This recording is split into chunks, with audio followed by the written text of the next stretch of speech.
ever wondered why the school district isn't assessing your child for special education services, or what the burden is on them to provide your child with special education services? Well, you're in the right place, because today on Eli the Lawyer Guy, we are going to be addressing the school district's responsibility to provide your child with special education assessment.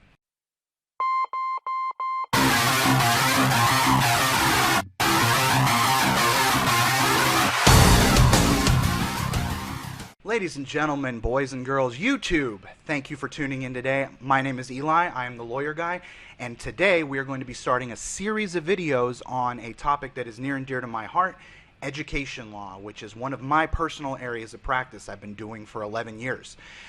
Today we are going to be starting with the school district's responsibility to provide special education assessment, or to start the process for special education services to an individual student. I'm sure a lot of you are out there that have been grinding your gears with school districts trying to get additional help for your kids, and either they're ignoring you or they're giving you intermediate interventions or stuff that's not working over a long period of time. I know I have a lot of clients that are in that same boat. So the information today is going to be covering what is the school district's responsibility to you as a parent and to your child to provide those assessments and interventions. So let's just jump right in here. So what we're talking about is a situation where a child is struggling. She's struggling with academics, with behaviors, and the school district is either not responding at all or not responding with appropriate and effective interventions for them. Now, the federal law that special education falls under is called the Individuals with Disabilities in Education Act, or the IDEA. Now, the IDEA is extremely long and convoluted. Obviously, it's a federal statute. So what we're going to be doing in this series of videos is breaking it down by topic, making it a little easier to digest, a little bit easier to understand, and so you're not, bored to tears with a 4-hour video. So we're going to start with, what is a school district's responsibility to your child? Number one, the federal law says that the threshold for a school district to provide assessment to your child is very low. And that makes sense. You don't want to have to give a school district, a big binder of information to try to trigger assessment of your child. Now, a school district is responsible to systematically seek out and identify those children that may require special education services. This is called either the child find mandate or the seek and serve mandate. Again, that burden is on the school district, not on you as parents. They have to seek these kids out. And this applies to not only kids that are simply in their school district, but kids that may be homeless within their school district, kids that are wards of the state within their school district, even kids that are in private schools in their district. The school district is responsible to seek those kids out. Now, they're seeking them out, but what is the actual threshold? So the threshold is if a child is struggling and a school district has evidence of the need that they possibly require special education services. Now you're saying, Eli, well, that doesn't sound like a whole lot. And it's not. And the law wants it to not be. The law wants you to not have to have a lot of information in order for your child to be able to appropriately be assessed. That's it. They don't want you to, again, have to go through this onerous process wherein you have to go, day by day, hour by hour. Only if a school district has evidence of the need for possible special education qualification. Now, to that end, whether or not they ultimately qualify is not relevant. It's just if they have evidence of the need for assessment. Now, that may seem like kind of the same thing to you, but it's not. Because if a school district only has evidence of the need for assessment, that triggers it. Not, oh, well, Johnny, he's not going to qualify to receive special education. He doesn't need that. So we're not going to do that. That is not their burden. Their burden is to say, we have evidence of the need for possible qualification. And that's all that's required to trigger their burden to provide your child with special education evaluation. The way that a school district determines qualification is a special education assessment. That's it. That's all. That is the only way for them to determine whether or not your child qualifies. It's not preliminary interventions, it's not student study teams, it's nothing else. Only by evaluating can they actually tell you, yes, they do, or no, they do not. Now, a lot of you may have been in a situation or may be in a situation right now where you're getting what are called preliminary interventions, student study team meetings, in some cases 504 plans. Now, the law says that you can do, as a school district, preliminary interventions. These things can be moving junior's seat, cutting their homework in half, giving them longer times on tests, giving them breaks, things of that nature. Go ahead, you can try all of that, but you cannot replace special education assessment with those preliminary interventions. You can do the assessment at the same time as those interventions, but if you suspect the need for special ed, you have to assess. That's it. There is nothing else.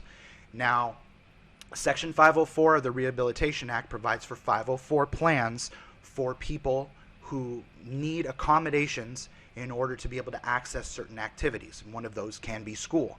And it can be a great tool for some kids. It's very effective for some kids. However, for many kids, it's only a list of accommodations, and it provides a lot less than an individualized education plan would if they qualified under IDEA. So again, you cannot say we are not going to assess, but we will provide you with a 504 plan. That is using preliminary interventions in place of assessment, and that is not allowed. One thing to be very careful with are diagnoses. If your child, let's say you take him to the doctor does some tests, he says, Junior, he has ADHD, and you get a note from the doctor and you come into the school and you say, hey, Junior's got ADHD. You guys need to provide him with special education assessment. But Junior's getting A's and B's, and Junior doesn't have any behavior problems. The school district is going to say, we don't suspect the need for special education services. He might have ADHD, but he is doing just fine right now. That alone will not trigger the need for assessment. Now, if he has ADHD and he's getting poor grades and he has poor behaviors, that triggers the need for special education assessment.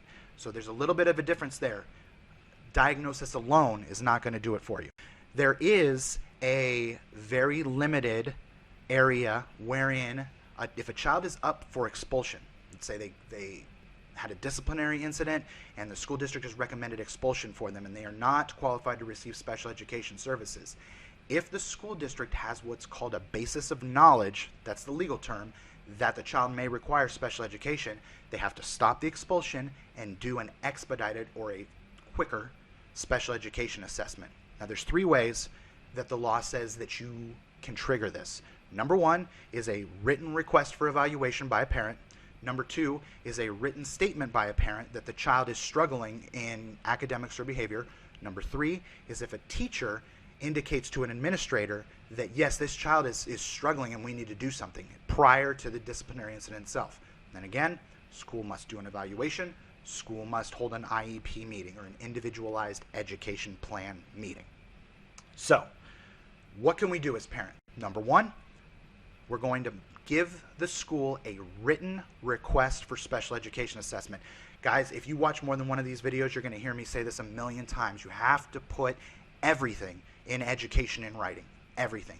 You date it, you sign it, you keep a copy for yourself, and then you submit it to your principal, assistant principal, or whoever is in charge of special education at your school. Now, once that's been submitted, the school district's going to have 15 days to provide you either with an assessment plan to start assessment or indication of why they are not going to do assessment. Now, I'm going to tell you guys as an attorney, I don't believe that if you have provided a written request for assessment, the school district has any wiggle room to say no at that point, because that written request is the indication of the need for special education assessment. 1. Number 2, in your request, put all the reasons you think they need special education assessment. Don't hide the ball. Johnny has been receiving poor grades for quite some time. He has poor behaviors in class. He's struggling to do homework on a daily basis. And his teacher has indicated to us that he has had several behavioral problems in class and that he's struggling with education. All of those are necessary in order to trigger this child find mandate for schools. So that's the game plan if your child is not receiving the appropriate level of support and service. So guys, that is in a nutshell the district's child find search and serve responsibility to provide special education assessment to your child. What do they need to know? Not a lot. How do they need to know it? Grades, behavior, state testing, all of these things can indicate the need for special education assessment. Just realize that the burden is very low. And guys, what I'm going to do in every single one of these educational videos is I'm going to finish up by letting you know, as parents, you are your child's most effective advocate. You are the ones that are on the ground every day. You know your child better than anybody.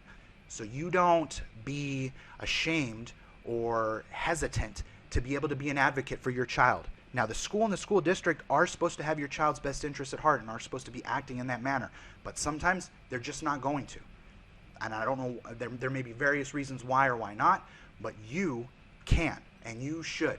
And you should be able to practice that. And so that's what I'm going to end every single one of these videos with, is the call for you to do that and to let you know that you can do that. You can be amazing advocates for your children.